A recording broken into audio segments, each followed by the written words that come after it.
Chinese President Xi Jinping delivering a stern warning to President Biden today as tensions escalate quickly over Taiwan. Chinese President Xi Jinping warned Joe Biden against playing with fire over Taiwan. China's Defense Minister Wei Fenghe has warned that any attempt to bring about Taiwan's independence will trigger a fight to the end. President Biden has said he would be willing to use force to defend Taiwan and that the US stands with other nations to make sure China cannot use force in the region. Are you willing to get involved militarily to defend Taiwan if it comes to that? Yes. You are. That's a commitment we made. Hi everybody. In the recent month, the geopolitical tension between China and USA has gone up very high. In this video, we will try to understand the two most important topics.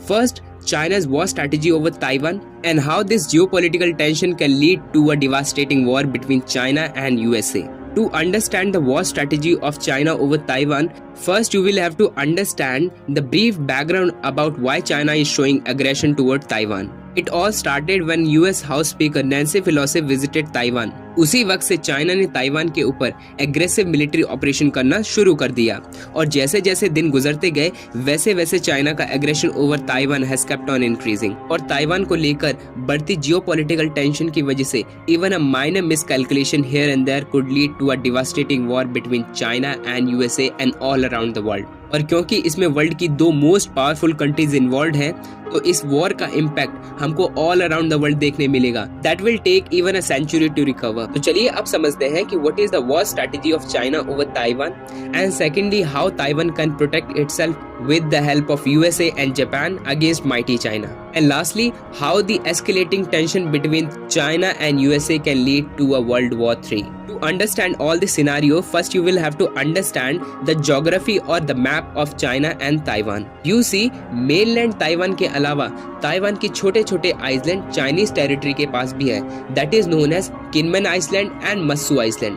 अगर Matsu island की Chinese territory से comparison करें तो मत्सू island की दूरी Chinese territory से केवल 9 kilometre और किनमन आइसलैंड है सिर्फ और सिर्फ 6 किलोमीटर। और चाइना को ये भली भांति पता है कि अगर वो डायरेक्टली ताइवान के ऊपर अटैक करते हैं then they will have to face sanctions और साथ ही साथ अमेरिकन मिलिट्री का अटैक भी फेस करना पड़ सकता है। एंड बिकॉज ऑफ कोविड-19 pandemic and slowing down of economy, China की इकोनॉमी पहले से ही सफर कर रही है और चाइना कभी नहीं चाहेगा कि उनकी इकोनॉमी फर्दर गिरे। तो चाइना चाहेगा कि ताइवान के ऊपर जितना जल्दी कैप्चर कर सके उतना जल्दी कैप्चर करे और ये भी इंश्योर करना कि ताइवान में कम से कम डैमेज हो। तो चाइना की सिंपल स्ट्रैटेजी कुड बी कि ताइवान को इतना इंटिमिडेट कर दो कि वो खुद ही सरेंडर कर दे। चाइना के पास लीस्ट डेंजरस वे ये हो सकता है कि वो ताइवान के ये छोटे छोटे आइसलैंड किनमन और मत्सू आइसलैंड को कैप्चर करे and block them from the mainland Taiwan and then China की navy and submarine would encircle these island और चाइना के फाइटर जैसे ताइवान के स्टेट के ऊपर पेट्रोलिंग शुरू कर देंगे। और अगर कोई भी ताइवानी वॉरशिप स्ट्रेट्स ऑफ ताइवान को क्रॉस करता है तो चाइना के एयरक्राफ्ट उसको वहीं शूट डाउन कर देंगे। China is also going to announce that no commercial flight will be allowed to enter these island of Taiwan और किसी फ्लाइट को अगर एंटर भी करना हो तो उन्हें सबसे पहले चाइनीज अथॉरिटी का अप्रूवल लेना पड़ेगा। और क्योंकि ताइवान के किनमन और मत्सू आइसलैंड को कम्प्लीटली घेर लिया जाएगा तो Taiwan will not be able to contact them और ताइवान उनकी कोई भी हेल्प नहीं कर पाएगा। सो ताइवान के कोस्ट गार्ड और उनकी military would feel isolated and powerless and then China will ask Taiwan to surrender. You see, there will be three possibilities. Number 1, Taiwan would be forced to surrender by the Taiwanese people itself, क्योंकि उनके खुद की family friends इस Iceland में फंसे होंगे। Number 2, Taiwan अपनी naval ship भेजेगा and will directly head on to Chinese military, ये पता होने के बावजूद कि ताइवान के विनिंग चांस 0% है। और नंबर 3, जब ताइवान यूएस मिलिट्री की हेल्प मांगेगा तब चाइना मत्सू और किनमन आइसलैंड पे अमेरिकन फोर्सेस के पहुंचने से पहले ही China would attack them and force Taiwan to surrender. और यहाँ पे अगर ताइवान अग्री करता है तो ठीक, otherwise China would conquer this island that is Matsu and Kinmen. और यही है चाइना की पहली स्ट्रैटेजी जिसमें चाइना ताइवान के स्मॉल आइसलैंड को क्विकली कैप्चर कर लेगा and will force Taiwan to surrender. चलिए अब समझते हैं कि what if American military comes to help Taiwan. तो यहीं से शुरू होता है ताइवान वॉर वॉर का लेवल 2। चाइना अपनी कस्टम क्वारंटीन स्ट्रेटेजी को डिप्लॉय करेगा। Let me tell you with a simple example. मान लो कल को यूएसए ताइवान की मदद करने आता भी है तो सबसे पहले यूएसए अपने क्लोजेस्ट अलाइज जापान की हेल्प मांगेगा, और अगर जापान अपनी नेवी ताइवान की तरफ भेजेगा तो चाइना की शिप जापानीज शिप के पहुंचने से पहले ही ताइवान को चारों ओर से घेर लेगी and China will deploy heavy naval worship along with aircrafts ताकि कोई भी देश उनकी मदद ना कर सके and no military can come in or out. So you see, China is ultimately putting Taiwan under quarantine ताकि ताइवान का कोई भी अलाइज उनकी हेल्प ना कर सके। और यहाँ पर हमको ताइवान के 3 ग्राउंड वीक पॉइंट देखने को मिलते हैं। नंबर 1, ताइवान के पास बहुत स्मॉल आर्मी है to fight against Chinese military. अगर कंपैरिजन करें तो China has 10 time ground forces, 8 time naval destroyer, 10 time submarine and world largest naval fleet warship that is 355। Number 2, sea bats and communication line deployed in South China Sea, और यही communication cable है जिनके through Taiwan का data send या receive होता है। और इस सिनारियो में China will cut all these cables and will disrupt the communication of Taiwan from rest of the world and Taiwanese army. Number 3, Taiwan की एनर्जी सप्लाई। अगर 2020 के डेटा पर हम नजर डालें तो हम पाएंगे कि 98% ताइवान की energy was imported from the foreign land, जिसमें क्रूड, कोल और ऑयल शामिल हैं। ताइवान की एनर्जी सप्लाई ज्यादातर ऑस्ट्रेलिया, कतर, इंडोनेशिया, रशिया से आती है। और अगर चाइना की एक बार क्वारंटीन स्ट्रैटेजी इम्प्लीमेंट हो जाती है तो ताइवान के इंपोर्ट और उनका ट्रेड बिल्कुल बंद हो जाएगा। इवन ताइवान एसेंशियल कमोडिटीज या फूड भी सप्लाई नहीं कर पाएगा। The war has not started yet, but China is trying to win the war by paralyzing Taiwan just before the actual war.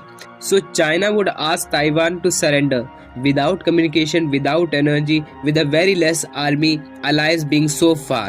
But the war still not ends here. According to the Wall Street Journal, Taiwan still have stockpile oil stock of around 138 days. So 138 days के अंदर Taiwan के allies आराम से Taiwan की मदद करने को आ सकते हैं। और यहाँ भी हमें 3 मेजर पॉसिबिलिटीज देखने को मिलती हैं। नंबर 1, ताइवान सरेंडर कर देगा। नंबर 2, ताइवान सरेंडर नहीं करेगा। And number 3, Taiwan would wait until Japanese and US navy Taiwan की मदद करने को ना आ जाए। You see, in the first case China will simply capture the mainland Taiwan और ताइवान को मेनलैंड चाइना के साथ शामिल कर लेगा। और अगर अमेरिकन शिप ताइवान की मदद करने आती भी है then it will give rise to a devastating war between USA and China. और इसमें 4 मेजर कंट्रीज डायरेक्टली इन्वॉल्व हो जाएंगी, that is China, USA, Japan and Taiwan, which can further lead to a world war 3। Even as China blocked Taiwan energy and trade supply, USA भी Malacca strait को block करके China का 80% trade को block कर देगा। Because you must be aware, China का 80% trade oceanic root की वजह से होता है, और अगर एक बार मलक्का स्ट्रेट ब्लॉक हो जाता है then it will be very difficult for China to trade with the rest of the world. Thus, China would ultimately call Taiwanese authority and USA for the last one negotiation. और अगर Taiwanese agree होते हैं तो ठीक, otherwise it could lead to a full-fledged war.